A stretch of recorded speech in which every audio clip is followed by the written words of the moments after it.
बिस्मिल्लाहिर्रहमानिर्रहीम। मेरे तमाम देखने और सुनने वाले व्यूवर्स, आप सबको इमरान नईम का अस्सलाम वालेकुम।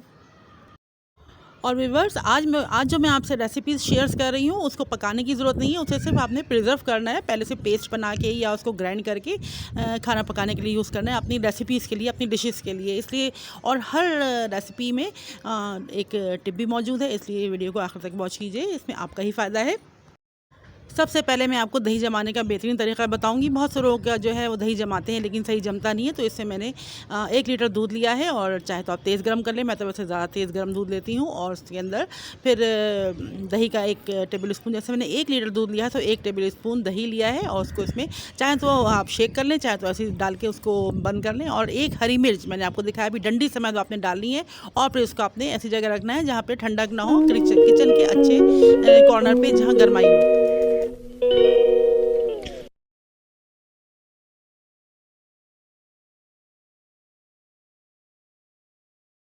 सेकंड रेसिपी है मेरी सोया। मैं जब भी अपने घर में कलेजी बनाती हूँ, सोया का इस्तेमाल ज़रूर करती हूँ। यहाँ पे मैंने सोया लिया है, इसके मोटे डंठल मैं काट के सीज़र से अलग कर दूँगी। आप चाहें तो सीज़र से काटिए या कैंची से काटिए। और उसके अलावा इसमें जो हरे गले सड़े पत्ते होते हैं वो भी मैं निकाल के अलग कर रही हूँ। इसमें घास फूस भी होती है, वो भी निकाल के अलग कर दीजिए। और फिर इसको मैं बारीक बारीक काट के मैं क्या करूँगी, इसको छन्नी में अच्छी तरह से धो लूँगी, इसमें मिट्टी बहुत होती है। और उसको प्रिजर्व करने का ये तरीका है, इसको पहले से धो लें। अगर आप इस्तेमाल करना चाहते हैं प्रिजर्व करने के लिए, फ्रिज में रखने के लिए, तो हरे पत्ते की सब्ज़ी जो भी होती है हमेशा पहले से काट के धो के रखें। फिर उसके बाद आपको डायरेक्ट हंडिया में आप डालेंगे तो उसको दोबारा धोने की ज़रूरत नहीं पड़ेगी। हाँ, अगर फ्रीज़र से निकाल के अगर आप दोबारा से धोएंगे तो वो ख़राब हो चुकी होगी, तो उसको तो बेकार होगा पकाना। बहरहाल मेरे तरीके से इस्तेमाल कीजिए, इस तरह से बारीक बारीक काटें, इसको धो लें। और फिर मैं इसको अच्छे शॉपर में, जिसमें दूध और दही वगैरह आता है ना, वो अच्छे शॉपर होते हैं मजबूत, उसके अंदर मैं देखिए इसके अंदर रख के इसको फ्लैट कर दूँगी, ताकि इसमें से जितनी भी हवा इसमें गई होगी सब हवा बाहर निकल जाए इसकी, और ये फ्लैट हो जाए, और फ्रीज़र के कोने में आराम से ही अपनी जगह बना ले। ऊपर मुँह पे इसके रबर बैंड लगा दूँगी मैं इसके, और जब भी मुझे ज़रूरत होगी मैं इस्तेमाल कर लूँगी। ये सारी प्रिजर्वेशन मैं ईद उल अज़हा के लिए कर रही हूँ। हमारा बड़ा त्यौहार ईद उल अज़हा बकरीद आ रही है, उसके लिए आप लोग भी जाइए, अपने घर वालों को अपना हुनर दिखाइए, इस तरह का सलीका दिखाइए। अभी फ्रीज़र में रख दूँगी मैं, जब मुझे ज़रूरत होगी मैं इसको निकालूँगी, एज़ इट इज़ कलेजी के अंदर ऐड कर दूँगी। यहाँ तीसरी रेसिपी है मेरी अदरक लहसुन। अदरक लहसुन जब भी हम बनाते हैं या पीसते हैं या छीलते हैं या छिला हुआ लेते हैं, बगैर छिलकों का जब हम लेते हैं तो उसमें बहुत सारे सड़े गले होते हैं। लहसुन के पीसेस आपको नज़र आ रहे होंगे पीले पीले, तो उसके वजह से हमारा जो अदरक लहसुन हम पीसते हैं तो हरा हो जाता है, तो बात इस्तेमाल करने का दिल नहीं करता। तो आपने क्या करना है, इसमें जितने भी गले सड़े वो है, हर ज़्यादा डार्क कलर की या ख़राब से आपको लग रहे हैं, इसको धो के अच्छी तरह से और निकाल के फेंक दीजिए उसको ना। बाकी अदरक को भी बारीक बारीक काट लें। बहुत से लोगों को ये शिकवा होता है कि अदरक के जो बारीक बारीक धागे से या बाल से नज़र आते हैं ना, खाने के अंदर लगता है वो बाल हैं, बाल नहीं होते, वो अदरक के होते हैं। तो जब जड़ वाली अदरक होती है ना, उसको बारीक बारीक छोटे छोटे पीसेस काटें। जब इसको ग्राइंड करेंगे तो आपको बिल्कुल भी आपके खाने में कोई किसी का बाल टाइप की चीज़ या धागा टाइप की चीज़ नज़र नहीं आएगी। इसको बारीक काट के अदरक को और बारीक पीस लीजिए, और इसी तरह से वो लहसुन भी अलग कर दीजिए। इसके अलावा जब आप इसको ग्राइंड कर रहे होंगे उस दौरान थोड़ा सा सिरका ऐड कर लें, या अगर सिरका नहीं तो नींबू ऐड कर लीजिए। और फिर इसको आप 2 पैकेट बना लीजिए, 1 पैकेट फ्रीज़र में डाल दीजिए, एक पैकेट आप फ्रिज में रख लीजिए, बॉटल में भर के रख लीजिए। इस तरह आपका सिरका डालने से आपका जो है ये अदरक लहसुन कभी भी हरा नहीं होगा और कभी ख़राब नहीं होगा, और इस्तेमाल के काबिल रहेगा।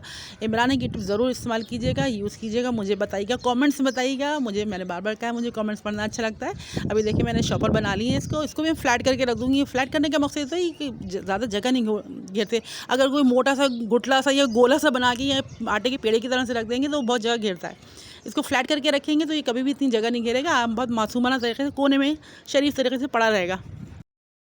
अब यहाँ लिया है मैंने पपाया, यानी पपीता, पीला पपीता। हमारे यहाँ जब भी बारबेक्यू होता है तो हम कच्चा पपीता इस्तेमाल करते हैं। मैं कच्चा पपीता नहीं यूज़ करती, मुझे लगता है, मैंने कई दफ़ा देखा है कि अक्सर से पेट ख़राब होता है। कच्चा हरा पपीता, मैंने हमेशा पीला पपीता जो हम नॉर्मल खाते हैं उसको इस्तेमाल किया है बारबेक्यू में, टिक्का बोटी वगैरह लगाने के लिए। तो उसको मैं यही करती हूँ, उसको कुछ छिलकों समेत पीस लूँगी, और कुछ मैं बगैर छिलके के पीस लूँगी, इसके बीज निकाल के, और उसको इसी तरह से शॉपर में फ्लैट करके इसको भी मैं फ्रीज़र में रख दूँगी। जब मेरे यहाँ बारबेक्यू होगा ईद उल अज़हा पे, या आम दिनों में भी अगर होता है, सिवाय चिकन को ज़रूरत नहीं पड़ती, लेकिन बीफ को ज़रूरत पड़ती है, तो मैं इसको भी इसी तरह से करूँगी।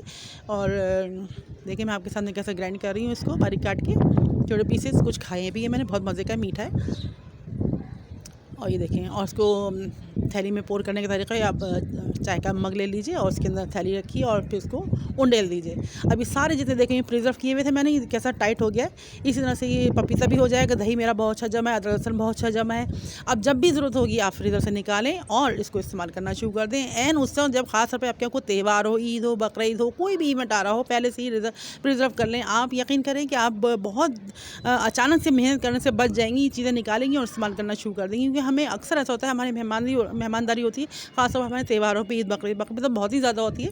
तो बच्चों के दोस्त वगैरह मेहमान हैं, हमारे अपने ससुराल वाले, ख़ासतौर पे मैके वाले सब आते हैं, दोस्त अहबाब। तो ये पहले से तैयारी करके रखेंगी तो आपको बहुत राहत मिलेगी और मुझे दुआएं देंगी।